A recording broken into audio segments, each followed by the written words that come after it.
You know, Dasher and Dancer and Prancer and Vixen. You know what? I bet you know the whole gang, including the most famous reindeer of all, Esteban. Just kidding, Rudolph, of course, his story is the stuff of legend. But like many cultural icons, the story behind the story is often just as interesting. And I'd love to share with you the history of our red-nosed friend, who was born in a time where, if you can relate, things didn't really seem to be going well for anyone. Hi there, I'm Alec Belmore, and you're watching History and Intrigue.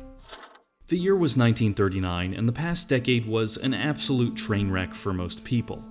At the height of the Great Depression, more than 1 in 5 adults were unemployed. Shockingly, toddlers were making huge inroads in the job market. Although the late 30s had seen a bit of a bounce back for some folks, the country as a whole wasn't out of the woods yet, and many people were struggling to make ends meet. At the Chicago headquarters of the American retailer Montgomery Ward, a company similar to like a Sears but what Sears used to be, they were getting prepared for the upcoming holiday promotions. Up until that year, the company had hired an outside vendor to produce coloring books that were given away to children visiting their stores around the holiday season. But still reeling from the Depression, they decided to produce their own Christmas-themed book in order to cut back on costs. Enter Robert L. May, a copywriter who, like many folks, was facing some issues of his own. Not only did he have the everyday struggles of the Depression, but his wife was also suffering from cancer, and the medical bills had begun to pile up. On top of that, he felt unfulfilled. He later recalled, quote, "Here I was, heavily in debt, still grinding out catalog copy. Instead of writing the great American novel as I'd once hoped, I was describing men's white shirts." In the writing of the animal story, as the assignment called for, May tried to find some silver lining in a time where things were admittedly bleak. As for which animal to use, May thought a reindeer made the most sense, and besides, his daughter always loved to see them when they visited the Lincoln Park Zoo. So the story goes, as he was looking out at the thick fog blanketing Lake Michigan, he had the idea for a little reindeer, an outcast who guides Santa's sleigh and saves the holiday from being lost.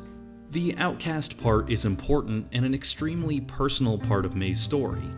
In an interview he gave in 1975, he said of the book, quote, "Rudolph and I were something alike, frail, poorly coordinated.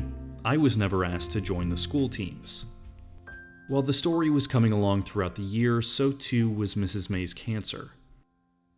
She passed in July 1939. When the boss tried to lighten the load and pass the assignment on to somebody else, May refused. Of this event he wrote, "I needed Rudolph now more than ever." He would go on to finish the story with a few months before Christmas to spare. But it wasn't ready to go to the presses. First they had to lock down a name. Amongst some of the options were Rollo, Reginald, Rodney, and Romeo. And then there was the thing about the red nose.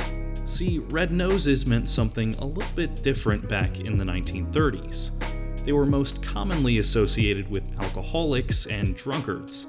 And while Prohibition ended in 1933, that wasn't necessarily an association that Montgomery Ward was too keen on. So they kicked the story back and asked for revisions. But May believed in his story, and he asked the illustrator to join him on a trip to the zoo so they could perfect what a cute, definitely not drunk reindeer looked like. And by golly, that's a cute reindeer. Montgomery Ward approved. May's original tale differs a little bit from the Rankin Bass stop-motion film that we know so well today. There was no Hermie the dentist, no Yukon Cornelius. Rudolph didn't even live at the North Pole with the other reindeer, and was actually in bed when Santa woke him up to guide his sleigh. The story and the rhyme scheme is also markedly different from the tune popularized by Gene Autry. In fact, it sounds closer to a visit from St. Nicholas. Here's an excerpt. "'Twas the day before Christmas, and all through the hills, the reindeer were playing, enjoying the spills." The 32-page book put up some numbers, with millions of copies being distributed in 1939 and then again in 1946 after the war. In the meantime, May had remarried to a fellow Montgomery Ward employee no less, but he was still in debt. And then, a Christmas miracle, something, I might add, that would never, ever happen today. Montgomery Ward signed over Rudolph's rights to Robert L. May. 2 years later, May's brother-in-law, Johnny Marks, set the story to music and pitched Bing Crosby for the chance to sing it. He turned down the opportunity and the gig fell to Gene Autry. Marks would later go on to write the music and lyrics for the Rankin-Bass Rudolph stop-motion film, which is filled with bangers from start to finish. He also clearly found his niche with holiday music, since he also wrote Rockin' Around the Christmas Tree by Brenda Lee and Run, Rudolph, Run by Chuck Berry. I won't get too much into Rudolph's lasting commercial success or its legacy, but I do love this story for a number of reasons.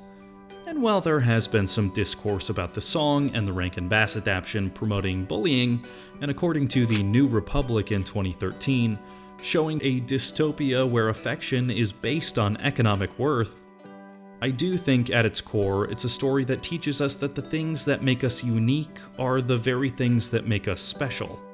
No matter how long it takes us or those around us, even our worst antagonists, to realize it. In a time where many of us have felt isolated, Rudolph teaches us that being an individual isn't the same as being individualistic, and that our special gifts are best served when we use them to help others.